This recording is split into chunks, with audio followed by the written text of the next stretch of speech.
if it was up to you to design what that education process for humans would be, and I'm not just saying, specifically that age, right? From 0 on, that would you choose to put children in classrooms in parallel rows for 6-7 hours a day, staring ahead, where the research, again, whether it's valid or not, where research claims that the most common utterance of a student is yes and no. Right. Okay. Would you choose that model? I would, for 2 or 3 hours a day. Not for the whole day. Okay. But so why not for the whole day? Well, I mean, and I think, and again, I'm thinking more in terms of, say, our jobs in a high school. I think in elementary school, there should be a lot more activity. So one of the things I like about where I send my kid to daycare is they play a lot.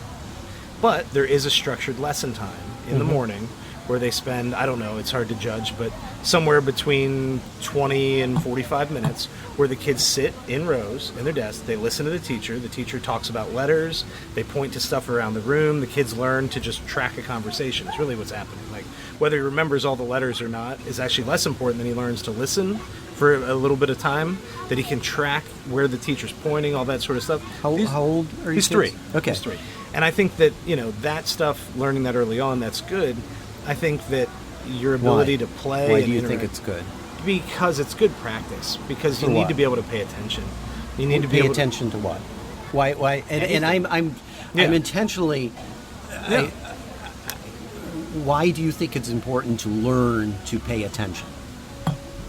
Because I think most people will eventually settle into paying attention on their own. The problem is, by the time you've done it... Paying attention to what, though? To other people. Why? What do you mean, why? Well, okay, so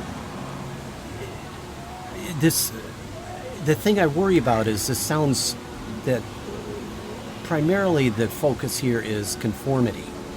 And no, I think it's learning, it's being able to learn from other people. And one of the great things about hands-on stuff, about inquiry-based, or, let the kid choose sort of a Montessori method, or, that's great to build on a kid's natural curiosity and motivation and all the rest, and then support it and teach them some skills as they go. I do think, and this is why I'm,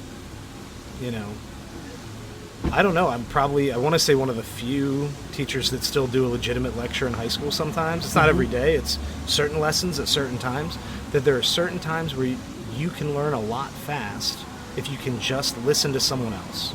Or it's like reading. One of the number one struggles that we deal with, say, for the reading standardized tests that my students take, is not that they can't read, it's that they cannot read for any prolonged period of time. They can read 1 page and they're fine. Make it 5 and half of them fizzle out. They can't read 5 pages. I'm not saying they can't read, I'm saying they can't pay attention to it. Now, could they learn these things elsewhere? Yeah. Could they do it slower? Sure. Could they discover it on their own? Yeah. But sometimes it's really, really good to just be able to sit down and listen to someone or read a thing. Why is it important for everyone or a good number of people to be able to read 5 pages at a time? I mean, I'm not going to tell... I'm in a weird place where I don't necessarily think school should be compulsory to quite the way it is. So I'm not going to... And I'm not trying to not answer your question. I'm not sure that everyone should have to do it. Well, I just think, like, if I'm making the decision for me or for my kids, I want you to be able to listen to a person who knows something. Or maybe they don't, but they have an interesting way to think about it. And I want you to be able to engage in it and listen, even if you don't like it sometimes. Like, one of the most important parts of becoming an adult, and we can argue that this shouldn't exist either, but is just learning to suck it up and get through some of these more tedious things. But sometimes they have purpose. And the kid who learns to do that when they're 10, as opposed to the person who develops it naturally by the time they're 26, the kid at 10 has this huge head start because you have all these extra boring but informative opportunities, Well, that's why I say, like, everybody, and I'd say this to you before, I say this all the time, everyone should take an English class and a math class. It doesn't have to be literature-based. We can read a newspaper, read a comic book. You have to be able to read and write and speak, and you need to be able to do arithmetic and basic algebra, first part of geometry. Like, after that, all the rest of high school is optional. okay, I would agree with a big chunk of that. But see, here, okay, so here I may sound like I'm coming across as rather strident or even rude that every time you say something, I'm asking you to, That's you know, fine. to justify that belief. The You're doing reason my I job. do that is because I do that with myself all the time. Right. Okay, so I probably have a reputation for being argumentative. I've heard people have actually either said, I've overheard them, or they've said it to my face, "Oh, Jim, he just likes arguing." And I go, well, actually, you're missing the point. Yes, but Here's the thing. What you don't really know is that I'm enlisting you. You're an unknowing recruit in the debate going on in my head. right. And by the way, I will preface this with that one of the worst phrases I think that we have in this country, in our culture, is that there's two sides to every story. Yeah. There's multiple sides. There's Right. infinite sides. And so I hate binary thinking. Okay. But anyways, picture this. I don't just have like the good angel and the bad angel Right. arguing in my head. I have multiple ones going all the time. The person I question most is me. Right. And that's healthy. Well, I intentionally, if I start intellectually healthy. believing something, I immediately go, two things. One, why do I believe that? Yeah. And then, why shouldn't I believe it? Now, it's kind of hard to be really good at carrying on that debate just inside your own head. It's like playing chess with yourself. Right. Because as much as I want to pretend like I don't know what I'm going to do on my next move, I know what I'm going to do on my next move. Right. I'm going to And spin the board and I'm going to do this. You fall into confirmation bias and also availability bias, which are two of the most dangerous things in our culture. So I enlist other people. So that's why I have this annoying reputation to say things, say on Facebook, which is stupid, that people automatically assume it's my personal belief and that I'm criticizing Right. theirs. I'm going, no, here's an idea. It- How did you arrive at your position so that I can better understand why I'm at mine? My own, or change it. Yeah. Yeah, and change it, or maybe I'll change yours. It's- and even if I change yours, I want to understand why I changed yours. It's one of the greatest and saddest ironies in schools in the last few years. They've really pushed the idea of, at least in English class, maybe in history too, the Socratic seminar. Mm-hmm. Put kids in circles, and everybody's got their own little inner circle, outer circle, or big circle, whatever. Yep. It doesn't matter. Pideas, yeah. And the whole thing is supposed to be using the actual Socratic method, but it almost never is. And so we do this once or twice a year in my class just because I want them to see how it works. And then I move on because, well, I think it's interesting. We can do this in other ways that require less time or less structure. Mm-hmm. And we do a lot of discussion. But his entire idea was that you can both teach and argue through questions. 90% questions. And you go back, he didn't write anything, right? Yeah. He thought writing was awful the way we might think, I don't know, kids having Chromebooks or whatever it may be. But if you read the character of Socrates and all of Plato's works, he just questions and questions and questions. And then you listen to teachers that really love the Socratic seminar, whether that they love the method. Watch as they get started doing something, and watch kids ask them a few genuine hard questions about what's happening in the classroom. Mm-hmm. And they hate it. Well, The yeah. teachers who love the activity the most actually hate the theory or the cause of it the most, and it's because I don't want you to question what we're doing. Right. But literally, the kid who asked you the toughest question about why we're doing this has already figured out what you were trying to teach him. Right. And therefore, What's the problem? you start feeling useless. Right. Right. Problem with schools is we're only interested in answers, and we're only interested in right answers. Right. I'll sit in a classroom and I'll watch a teacher go, okay, let's go over the homework. Who's got the answer to 3? Hand goes up, maybe. They might have to call on someone to pull the answer out, and someone will go 19. Oh, no. Okay, who else? Now, my inclination is always to go, How did you get that 19? Yeah, that should be the question. Because probably, and this sounds so cliche Thomas Edison, but I want to know how you got that, because I bet you that's going to be more informative than the person that either cheated Yeah. or just knows one way to do things. Right. Well, and you can't correct the mistake if you don't find where that mistake was. Right. You know. But I also understand fully where the teacher's coming from, because there's the clock on the wall. Yeah. There I've got a is timeline. a huge amount of syllabus to cover. There's a lesson plan for the day.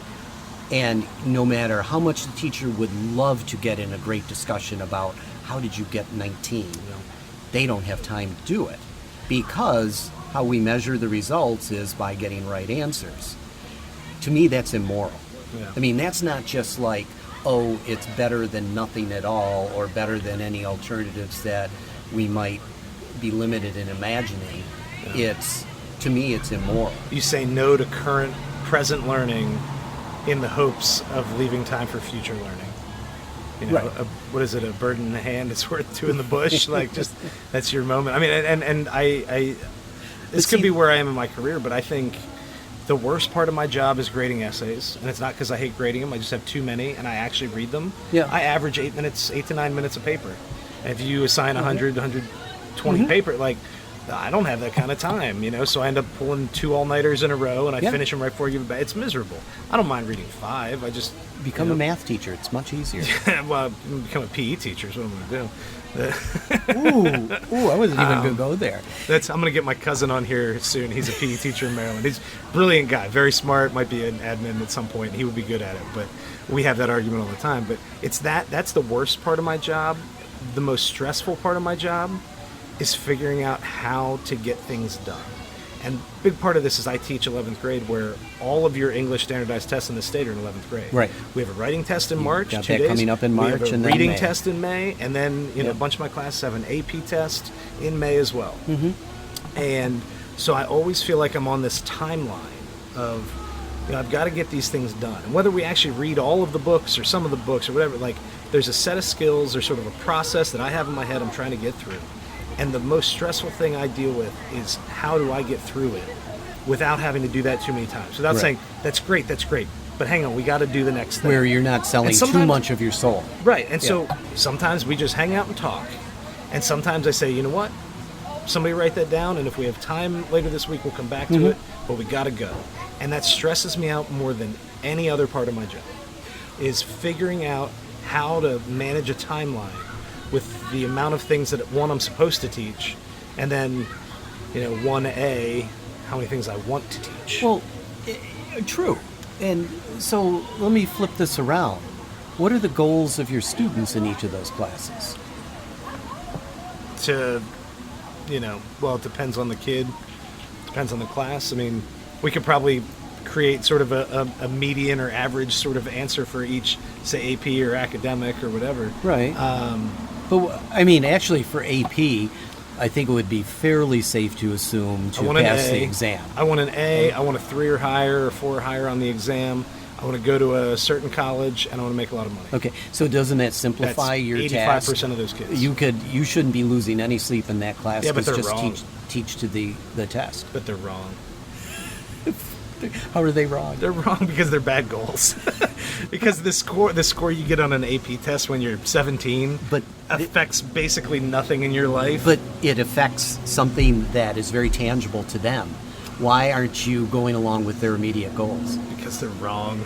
God. Because the most important things you learn in school aren't the things that are going to be reported on your report card. They're not going to be represented in your transcript unless it's a personal interaction with a particular teacher But or a they're certain taking subject area. that AP class for a very specific purpose. You don't need to take the class for that, though. But they're taking it. Well, that's their fault. That's because, I mean, you've got a million YouTube You're very videos. condescending toward the judgment of these young adults. I mean, some of that is honest, and some of that is, what's in my glass. Yes, but, we can go through life, but no, making judgments of other people's, judgment of their goals, their agency, their maturity, and all of that. But we're still talking about people. Sure. And we're imposing our... And I explain it to them. I explain it to them in that class in the first week of school. I put up a picture of the scales of justice. She's blindfolded. She's got the scales. And I say, and on one side, we can go through this class that's going to have all these interesting and thoughtful things to connect to, philosophy and politics and your life and your family and all the rest. And on the other side, I can just deliver the specific skills necessary to get you a high score on your test. And I said, and here's the problem, though. In a great class, you're doing both, but you always have to lean in a direction. In a bad class, you're only doing one or the other. And you could argue that the one who's ignoring the test entirely and doing whatever, that's probably the worst class, even though in the end it might be very interesting, right? You can't ignore the test and the curriculum. Yeah. So I always tell them, we're going to try to keep these things in balance, but if I'm ever in doubt, I'm always going to lean towards things that I think are valuable to you in your life, that will help you when you're 30 or 40 or 50. Not that I know what'll help me at 40 or 50 either, that's just guesswork. Wait, I can do that. Right, but, and I just say, but if we're doing that right, and if you play along, you ask questions, you do the work, we're going to be doing the other piece along with it. But when we hit points for the first 3 quarters of a school year, and it's got to be one or the other, I'm almost always going to go towards the thing that has personal, applicable value to you. And then as we get into the last month before the exam, I will always lean in favor of the exam. And so when they say, well, what are we doing this for? I can tell them anything I want. Yeah. And my test scores are good, and the kids are happy afterwards, so in a qualitative way, I'd like to think I'm doing great. But not every kid in the room is happy with that either, though. Well, yeah, and I discovered that years ago. That. So a number of years ago, I was teaching summer school geometry, okay? I dabble in math, even though my first love is literature and English and linguistics. But math is easy. That's why I would say math teachers, and they know they have it easy compared to an English teacher that's supposed to be reading essays. I love when mutual friends of ours post a picture of like a stack of tests, like I'm grading all night. Yeah, I know. Like I just like want to throw a Molotov cocktail through your window right now. So, summer school geometry. This was not credit recovery. So they're getting ahead. Yeah. Oh God, I walk into the classroom, and I look, and they're all rising 8th graders. We're not talking about rising high schoolers. Yeah. All but 2 of them were rising 8th graders. And they're all from Brambleton. Nice. I'm going, shit, these guys are smarter than me. How am I going to pull this off? Or they will be. Well, I have age and experience. Yeah. And also I can probably snow most of them into thinking that I'm right. But it's a big part of this job. It was the best class I've ever had. But anyways, I told them up front, I said, okay, here's the thing. I know you guys have to take an SOL at the end of this. Really in the 6 weeks, I think we had 6 weeks, that we really cannot cover everything that you would normally cover in 190 class periods during the year. Said, so we are going to cut out some stuff.